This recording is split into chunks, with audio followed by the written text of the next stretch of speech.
Centralise college admission পোর্টালের মধ্যে তোমাদের আগের ভিডিওতে রেজিস্ট্রেশন এবং লগইন কিভাবে করবে সেটা দেখিয়েছিলাম।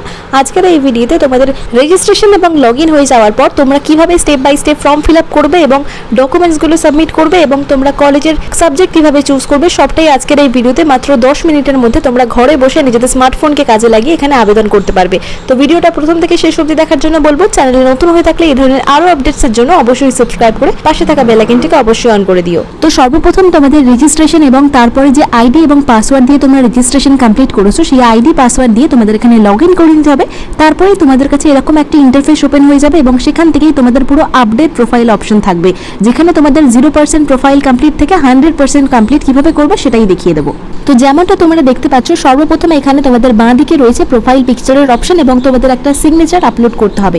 প্রোফাইল পিকচারটা তোমাদের জেপিজি, জেপিইজি অথবা পিএনজি ফরম্যাটে 2 MBর মধ্যে আপলোড করতে হবে, সেটা অবশ্যই দেখে নেবে। এখানে আপডেট প্রোফাইল ইমেজ সিলেক্ট করে তোমাদের ডিভাইসে বা তোমাদের কম্পিউটারে যেখান থেকে আবেদন করো সেখানে ছবিটা এখান থেকে চুজ করে নিয়ে তোমরা আপলোড করে দেবে। সেম অ্যাজ নিচে দেখতে পাচ্ছ যেমনটা সিগনেচার রয়েছে, কিন্তু সিগনেচারের ক্ষেত্রে সেই সিগনেচারের যে ছবিটা সেটাও জেপিজি, পিএনজি বা জেপিইজি ফরম্যাটে তোমাদের 1 MBর মধ্যে আপলোড করতে হবে। এবারে আসি পাশে জেনারেল ইনফরমেশন, যেখানে তোমাদের অ্যাপ্লিকেশনের কোড আর সেশন সেটা অটোমেটিক্যালি বসানো থাকবে। তোমাদের এখানে যেটা করতে হবে সর্বপ্রথম তোমাদের নিজেদের নাম বসিয়ে দিতে হবে, ফার্স্ট নেম, লাস্ট নেম, যদি মিডল নেম থাকে তাহলে মিডল নেম দিয়ে দেবে।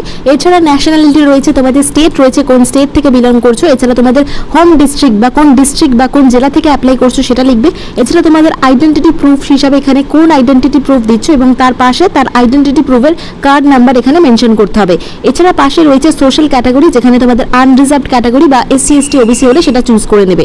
তারপরে দেখতে পাচ্ছ আধার কার্ডের নাম্বার রয়েছে এবং পাশে মেল ফিমেল বা জেন্ডার সেটা চুজ করে নেবে। এছাড়া এখানে তোমাদের ডেট অফ বার্থ এবং তোমাদের ম্যারিটাল স্ট্যাটাস অর্থাৎ সিঙ্গেল, আনম্যারিড সেই সমস্তগুলো চুজ করে নেবে এবং তারপরে নিচে দেখতে পাচ্ছ ব্লাড গ্রুপ রয়েছে, সেই ব্লাড গ্রুপও তোমাদের চুজ করে নেবে। মাদার টাং কি, বাংলা হলে বাংলা দেবে, অন্য ল্যাঙ্গুয়েজ হলে সেখানে অন্য ল্যাঙ্গুয়েজ দিয়ে দেবে। এরপর রিলিজিয়ান রয়েছে, এখানে হিন্দুইজম আমি সিলেক্ট করে দিলাম, তোমরা তোমাদের মতো এখানে রিলিজিয়ান চুজ করে নেবে। এরপরে যেটা রয়েছে ডিফারেন্টলি এবলড অর্থাৎ তোমরা ফিজিক্যালি চ্যালেঞ্জ যদি কোনো স্টুডেন্ট হয়ে থাকো সেক্ষেত্রে তোমরা কি কারণে ফিজিক্যালি হ্যান্ডিক্যাপ বা ফিজিক্যালি চ্যালেঞ্জ সেটা এখানে রিজন সিলেক্ট করে নেবে। যদি কিছু না হয়ে থাকো তাহলে এখানে কোনো রকম টিক করার দরকার নেই। পাশে দেখতে পাচ্ছ স্পোর্টস পার্সন যদি হয়ে থাকো তাহলে কোন খেলায় তোমাদের সার্টিফিকেট রয়েছে বা কোন খেলায় কতদূর তোমার অ্যাচিভমেন্ট রয়েছে সেগুলো এখানে চুজ করে নিতে পারো। এছাড়া তোমাদের কাছে যদি কারোর বাংলা শিক্ষার আইডি থেকে থাকে তোমরা এখানে চাইলে দিতে পারো, চাইলে নাও দিতে পারো, স্কিপও করে যেতে পারো। এরপর রয়েছে তোমরা যদি অন্যরকম কোনো কোর্স বা প্রোগ্রামের সাথে যুক্ত হয়ে থাকো সেখানে তোমরা ইয়েস থাকলে ইয়েস দেবে, না হলে নো দিয়ে দেবে। এরপর তোমাদের বাড়ি থেকে নিকটবর্তী রেলওয়ে স্টেশন কি রয়েছে সেটা এখানে নামটা লিখিয়ে দেবে। এরপর দেখতে পাচ্ছ তোমাদের ব্যাংক ডিটেলস দরকার পড়বে, তোমাদের কি ব্যাংক সেটা ব্যাংকের নাম আগে চুজ করে নেবে। পাশে ব্যাংক অ্যাকাউন্টের হোল্ডার নেম অর্থাৎ ব্যাংক অ্যাকাউন্ট যদি তোমার নামে হয়ে থাকে তাহলে তোমার নাম দেবে, যদি গার্জেন বা বাবা মায়ের কারোর নামে হয়ে থাকে তাহলে তাদের নাম দেবে, অর্থাৎ অ্যাকাউন্টটা যার নামে তার নাম দিয়ে দেবে। তারপর অ্যাকাউন্ট নাম্বার রয়েছে সেই অ্যাকাউন্ট নাম্বার দেবে, তারপর দিয়ে দেবে ব্যাংকের IFS কোড এবং এরপর তোমাদের আপলোড ডকুমেন্টস অপশনে ক্লিক করে ব্যাংক অ্যাকাউন্টের পাসবুকের ফার্স্ট পেজের স্ক্যান কপি তোমাদের এখানে জেপিজি, জেপিইজি বা পিএনজি ফরম্যাটে আপলোড করতে হবে। সমস্ত অ্যাকাউন্ট নাম্বার ঠিকঠাক করে দিয়েছো কিনা দেখে নিয়ে নিচে দেখতে পাচ্ছ সেভ অ্যান্ড কন্টিনিউ অপশন রয়েছে, সেখানে ক্লিক করে দিলে তোমাদের কাছে একটা পার্মানেন্ট অ্যাড্রেস বা কমিউনিকেশন অ্যাড্রেসের অপশন থাকবে। তো এই অ্যাড্রেস লাইন অপশনে তোমাদের পুরো অ্যাড্রেস যেটা রয়েছে সেটা লিখে দেবে। এছাড়া তোমাদের এখানে কান্ট্রি রয়েছে, স্টেট রয়েছে, ডিস্ট্রিক্ট বা জেলা সিলেক্ট করে দেবে। এছাড়া তোমাদের পিনকোড যেটা রয়েছে সেটা দিয়ে দেবে, পোস্ট অফিস যেটা রয়েছে সেটা দেবে এবং পুলিশ স্টেশন বা থানা দিয়ে দেবে। তারপর মিউনিসিপ্যালিটি, কর্পোরেশন বা যদি ব্লক হয়ে থাকে সেখানে মিউনিসিপ্যালিটি, কর্পোরেশন বা ব্লকের নাম দিয়ে দেবে এবং যদি সিটি হয়ে থাকে তাহলে সিটির নাম, যদি ভিলেজ হয়ে থাকে তাহলে ভিলেজের নাম দিয়ে দেবে। এবার এই পার্মানেন্ট অ্যাড্রেস এবং কমিউনিকেশন অ্যাড্রেস যদি সেম হয়ে থাকে তাহলে দেখতে পাচ্ছ এখানে সেম অ্যাজ পার্মানেন্ট অপশনে ক্লিক করে দিলে দুটোই কিন্তু সেম হয়ে যাবে। আর যদি পার্মানেন্ট অ্যাড্রেস এবং কমিউনিকেশন অ্যাড্রেস আলাদা হয়ে থাকে তাহলে পাশের কমিউনিকেশন কলমের অ্যাড্রেসে তোমরা নিজেদের মতো অ্যাড্রেস বসিয়ে নেবে। সমস্ত কিছু ডিটেলস বসিয়ে দেওয়ার পর পরবর্তী তোমাদের সেভ অ্যান্ড কন্টিনিউ অপশনে ক্লিক করে দিলে তোমাদের গার্জেনের ডিটেলস একটা ফর্ম চলে আসবে। যেমনটা তোমরা এখানে দেখতে পাচ্ছ এখানে 3টে সেকশন রয়েছে, ফাদার, মাদার এবং গার্জেন। তো এখানে ফাদারের ক্ষেত্রে যদি মিস্টার, ডক্টর আর যদি লেট হয়ে থাকে সেগুলো সিলেক্ট করে নেবে।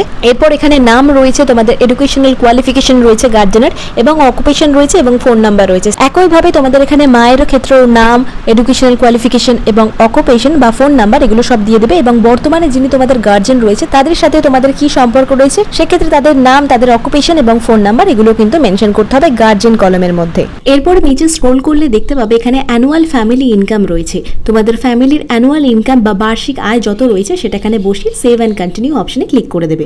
তারপর এরপরে তোমাদের রেজাল্টের ডকুমেন্টস আপলোড করতে হবে এবং মার্কসগুলো কত পেয়েছো কোন সাবজেক্টে সেগুলো এখানে বসাতে হবে।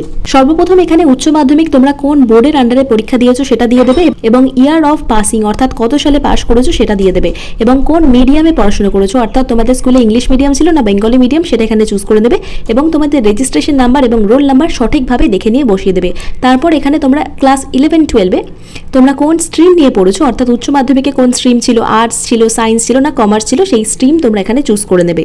এরপর তোমাদের যেটা করতে হবে এখানে মার্কশিট দিতে হবে। প্রথমে যেটা থাকবে সেটা উচ্চ মাধ্যমিকের মার্কশিট।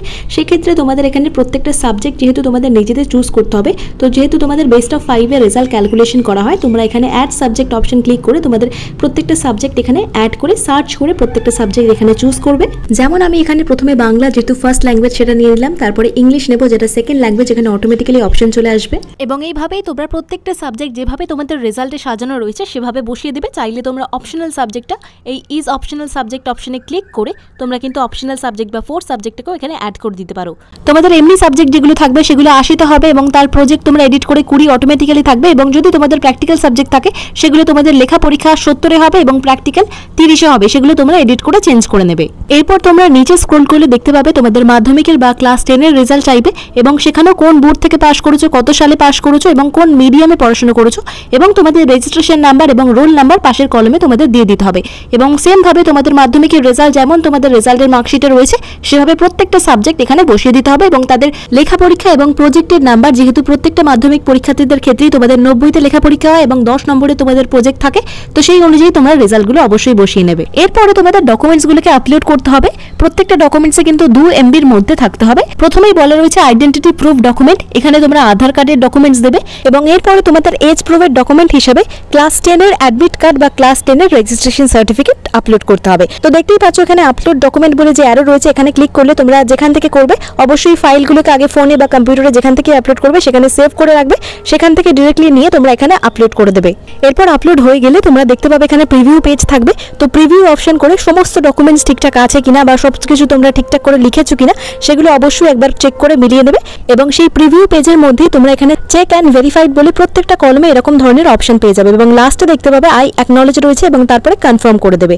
এগুলো হয়ে যাওয়ার মানে তোমার সমস্ত ডকুমেন্টসগুলো সেভ হয়ে গেছে। এবার তোমাদের কলেজ সিলেকশন করতে হবে।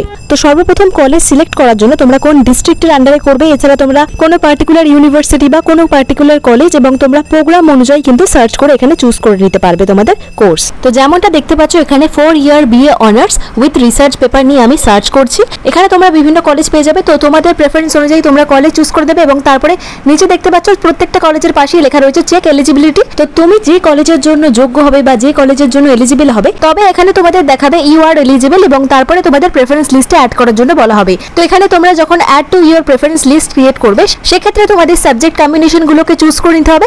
তোমরা তোমাদের ইচ্ছা মতো সাবজেক্ট কম্বিনেশন নিতে পারো এবং তারপরে তার এগেইনস্টে তোমাদের কত ফিস পড়বে অর্থাৎ অ্যাডমিশনের সময় কত টাকা দিতে হবে এবং টোটাল কোর্সে পুরো 8টা সেমিস্টারে কত টাকা টোটাল খরচা হবে সবটাই কিন্তু তোমাদের দেখিয়ে দেওয়া হবে এবং তুমি কোন কলেজটাকে কত নম্বর প্রেফারেন্স লিস্টে রাখতে চাইছো, অর্থাৎ মনে রাখবে 1 নম্বর মানে হচ্ছে সবথেকে বেশি তুমি ওই কলেজটাতেই ভর্তি হতে চাও। তো এইভাবে তোমরা অ্যাপ্লাই করে কমপক্ষে 25টি কলেজে অ্যাপ্লাই করতে পারবে। এক একটা কলেজে অ্যাপ্লাই হয়ে গেলে তোমাদের এরকম successfully added to your preference list দেখাবে। আবার চাইলে যখন অন্য কলেজে অ্যাপ্লাই করবে তখন কন্টিনিউ সার্চ করে তোমরা আবার অ্যাপ্লাই করতে পারবে বিভিন্ন কলেজে। এরপরে আমি আবার যখন অ্যাপ্লাই করতে চাইবো আমি কলকাতা ডিস্ট্রিক্ট চুজ করে নিলাম এবং প্রোগ্রাম চুজ করে নিলাম যে কোন কোর্স নিয়ে পড়াশোনা করব। তো সেই অনুযায়ী এখানে কিন্তু তোমাদের আবার কলেজ চলে আসবে। তো সেই অনুযায়ী প্রত্যেকটা কলেজে তোমাদের পাশে লেখা থাকবে চেক এলিজিবিলিটি। তো তুমি যদি এলিজিবল হয়ে থাকো সেই কোর্সের জন্য তো তোমাকে প্রেফারেন্স লিস্টে অ্যাড করার জন্য বলা হবে। তো একইভাবে তোমরা সাবজেক্ট কম্বিনেশন চুজ করে দেবে, সমস্ত কিছু দেখে নিয়ে তোমরা added to your preference list করতে পারবে এবং তারপরেই তোমরা সেই সমস্ত কলেজগুলোকে নিজেদের ইচ্ছা মতো নাম্বার ওয়াইজ প্রেফারেন্স লিস্টে সাজাতে পারবে। এরপর অনেকগুলো কলেজে যখন অ্যাপ্লাই হয়ে যাবে দেখতে পাবে তোমাদের যতগুলো কলেজে অ্যাপ্লাই করেছো সেই অনুযায়ী তোমাদের প্রেফারেন্স লিস্ট দেখাবে। এরপরে তোমরা যদি চাও 1 নম্বর কলেজকে তোমরা 10 নম্বর প্রেফারেন্স লিস্টে পাঠাবে বা 10 নম্বর কলেজকে 1 নম্বর প্রেফারেন্স লিস্টে পাঠাবে, সেটাও কিন্তু তোমরা ইজিলি চেঞ্জ করতে পারবে। তো এইভাবে যে কটা কলেজে তোমরা অ্যাপ্লাই করেছো এইভাবে 1, 2, 3 করে প্রত্যেকটা প্রেফারেন্স লিস্ট দেখাবে এবং কোন সাবজেক্টে রয়েছে এবং কোন কলেজে কত টাকা সবটাই কিন্তু তোমাদের এইভাবে দেখিয়ে দেখিয়ে দেবে। এরপর দেখতে পাবে তোমরা ব্যাক করলে তোমাদের পোর্টাল কিন্তু 100% কমপ্লিট হয়ে গেছে এবং পাশে তোমাদের প্রেফারেন্স লিস্টগুলো দেখাবে যে কোন কোন কলেজে তোমরা অ্যাপ্লাই করেছো। এরপরে দেখতে পাবে সেটা সেভ অপশন থাকবে, সেই সেভ অপশন করে দিলে তোমাদের কাছে এরকম ধরনের একটা অ্যাকনলেজমেন্ট ফর্ম চলে আসবে, যেখানে তোমাদের ফিল আপ করা সমস্ত ডকুমেন্টস এবং কোন কোন কলেজে অ্যাপ্লাই করেছো সবটাই কিন্তু দেখাবে। তো এইভাবেই খুব সহজ পদ্ধতির মাধ্যমে মাত্র কয়েকটি স্টেপ ঠিকঠাক করে ফলো করলেই তোমরা নিজেদের স্মার্টফোন বা কম্পিউটার থেকে খুব সহজেই কিন্তু এই সেন্ট্রালাইজ কলেজের অ্যাডমিশনে ফর্ম ফিল আপ করে নিতে পারবে। তো ভিডিওটা যদি একটু হলেও হেল্পফুল বলে মনে হয় অবশ্যই একটা ছোট্ট লাইক করে তোমাদের বন্ধুদের সাথে শেয়ার করে দিও। চ্যানেলে নতুন হয়ে থাকলে অবশ্যই সাবস্ক্রাইব করো।